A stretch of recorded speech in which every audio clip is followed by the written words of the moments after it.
और तो और दीर्घ आयु की इच्छा के लिए कोसा के जल से भगवान को अभिषेक करें।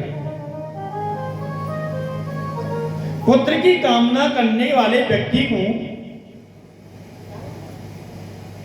धतूरे के पुष्प चढ़ाने चाहिए। धतूरा जानते हो? आग पुष्प।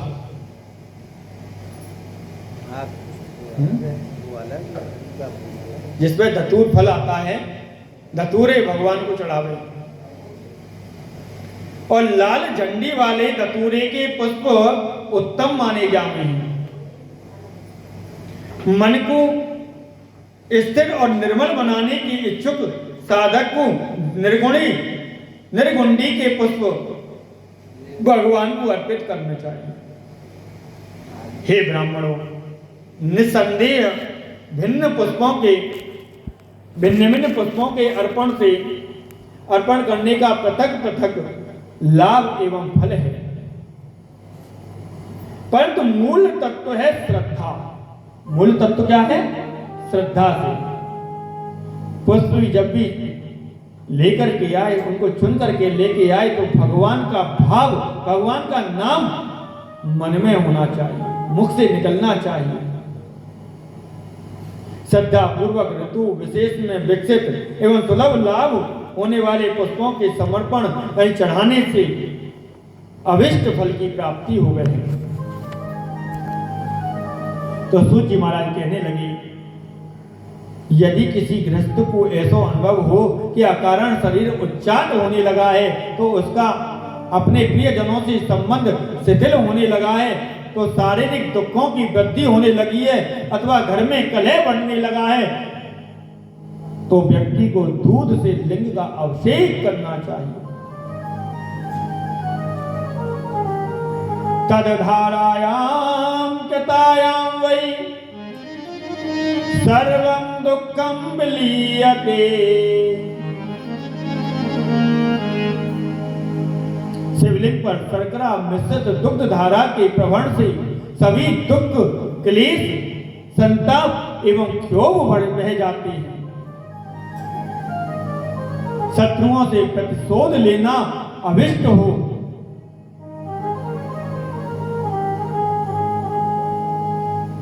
तो शिवलिंग पर पीली सरसों चढ़ानी चाहिए।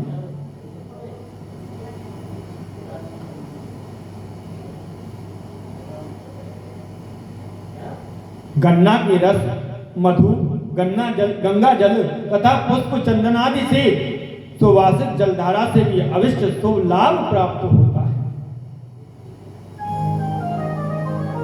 सूत जी महाराज कहने लगे कि हे ऋषियों, ब्रह्मा जी के मुखारविंद से यह सब सुनकर के प्रसन्न हुए देव ऋषि नारद जी ने आभार प्रकट करते हुए कहा कि आपने शिव जी की परम पवित्र कथा सुनाकर के मुझे बहुत बड़ा कृतज्ञ बना दिया है, उपकारी बना दिया है। अब आप मेरे मन में उत्पन्न इस संदेह का भी निवारण करो।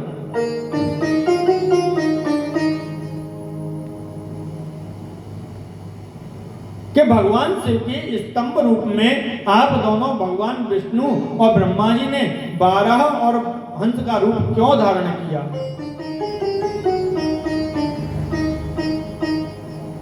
ब्रह्मा जी ने कहा कि पुत्र, तुम तो सब जानते हो कि अन्य सभी पक्षियों की अपेक्षा हंस जो है निश्चल भाव से उधर्व गति करने में समर्थ होता है। दूसरा, नीर खीर को अलग करने के रूप में हंस में तत्व और अतत्व के निर्धारण की सामर्थ्य होती है। नीर कहा गया है जल से और खीर दूध से।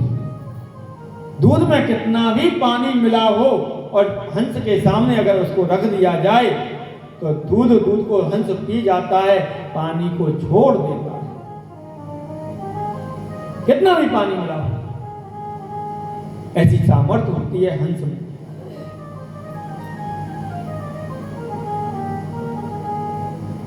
इसलिए मैंने हंस का रूप धारण किया। ब्रह्मा जी कहने लगे, पुत्र, इसी प्रकार 12 की नीचे जाने की गति होती है। इसके अतिरिक्त विष्णु जी ने इसी 12 रूप में पाताल में घुसे हिरण्याक्ष का वध किया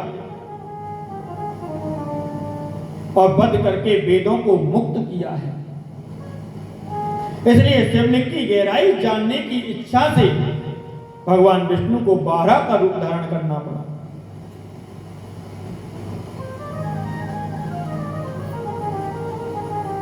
हम दोनों ने अपनी बुद्धि सामर्थ्य के अनुसार हंस और 12 का रूप धारण किया, किंतु हमारे लिए शिवलिंग की ऊंचाई और गहराई का अंत पाना असंभव था। उसे संभव नहीं कर पाए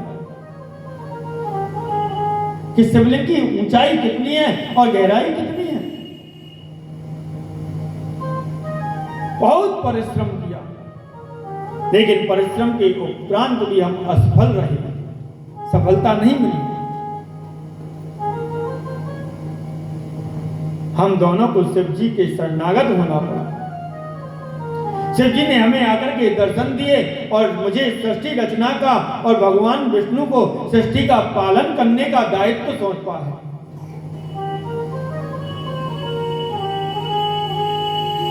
और शिव जी की आज्ञा से सृष्टि रचना का पालन करते हुए मैंने अपने को दो भागों में बांटा है। अर्धनेन नारी पुरुषस् चार्देन संततो मुनि। इन दो रूपों में हम दोनों ने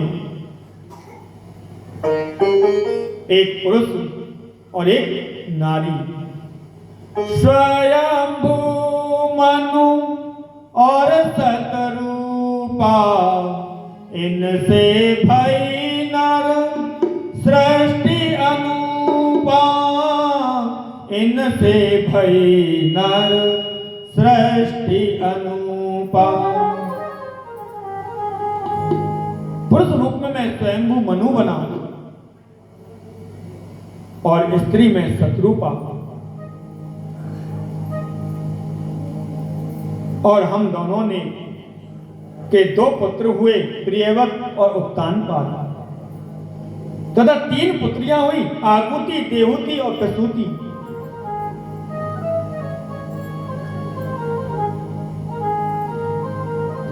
कन्याओं को जन्म दिया है। स्वयंभू मनु ने आकृति का विवाह रुचि से किया और देवहूति का विवाह कर्दम ऋषि से किया और प्रसूति का विवाह दक्ष प्रजापति से किया है। इनकी संततियों और उनकी संततियों और फिर उनकी संतानों से ये संसार जो है भर गया है। आकुति ने रुचि से यज्ञ नामक पुत्र को जन्म दिया और दक्षिणा नाम की पुत्री को जन्म दिया। यज्ञ ने दक्षिणा से विवाह करके 12 पुत्रों को उत्पन्न किया है। देवहूति ने कर्दम ऋषि से 4 पुत्रों और 20 पुत्रियों को उत्पन्न किया और प्रसूति ने दक्ष प्रजापति से 24 पुत्रियों को उत्पन्न किया और इनमें से 13 को विवाह जो है धर्म से हुआ है। और इन 13 का नाम है श्रद्धा, लक्ष्मी, धति, तुष्टि, पुष्टि, मेधा, क्रिया, लक्ष्मी, बुद्धि, लज्जा, वसु, शांति, सिद्धि तथा कीर्ति। दक्ष ने प्रसूति के उदर से 11 रूपवती कन्याओं को जन्म दिया, जिनमें है संभूति, स्मृति, प्रीति, क्षमा, सन्नति, अनुरूपा, ऊर्जा, स्वाहा, स्वधा, भृगु, भव, मारीचि और अंगिरा को उत्पन्न किया। इन कन्याओं का पुलस्त, पुलह, क्रतु, अत्रि, वशिष्ठ तथा वही आदि पितरों तथा ऋषियों के साथ में विवाह हुआ है। इतनी आवाज आती है। अगले कल्प में दक्ष ने 60 कन्याओं को जन्म दिया है। इनमें 10 को विवाह धर्म से, 27 को विवाह चंद्रमा से हुआ है और 13 कन्यान को विवाह कश्यप जी महाराज के साथ में हुआ और 4 को ताक्ष से और 2 उनको विवाह भृगु ऋषि से हुआ, भृगु और अंगिरा से हुआ है। इन्हीं से सारी सृष्टि को विस्तार भयो है। हे पुत्र, इस प्रकार शिव जी की आज्ञा को पालन करते हुए ब्रह्मा जी ने सृष्टि की रचना की है। दक्ष की कन्याओं को संतान से पाताल लोक से सत्य लोक तक सभी लोक भरे पड़े हैं। देव, दैत्य, ऋषि, वृक्ष, लता, पर्वत तथा पक्षी आदि दक्ष पुत्रियों की संतान हैं। दक्ष कन्या प्रसूतेस्य व्याप्तमेवं चराचरम पाताल तल मारभ्य सत्यलोका बधि ध्रुवम। शंकर जी ने अपने त्रिशूल के अग्रभाग से सती को सुरक्षित कर लिया है। उनसे 3 सत्व, रज तथा तम तीनों रूपों का प्रतीक हैं। 3 लक्ष्मी, स्वरा और तथा शिवा रूप धारण किए हुए हैं। इनमें स्वरा सरस्वती का मुझसे और लक्ष्मी जी का विष्णु भगवान से तथा शिव का पार्वती के साथ विवाह हुआ है। यही शिवा सती और पार्वती कहलाई है। इसी के अन्य नाम हैं कालिका, चंडिका, चामुंडा, विजया, जयंती, भद्रकाली, दुर्गा, भगवती, कामाख्या, कामदा, अम्बा, मृडानी तथा सर्वमंगला। दुर्गा सप्तती में तो इसका श्लोक भी है। देवी भागवत में तो बड़ा ही वर्णन किया है। जयंती मंगला काली भद्रकाली कपालिनी दुर्गा क्षमा शिवा धात्री स्वाहा सुधा नमोस्तुते। ये कन्याएं कहलाई हैं।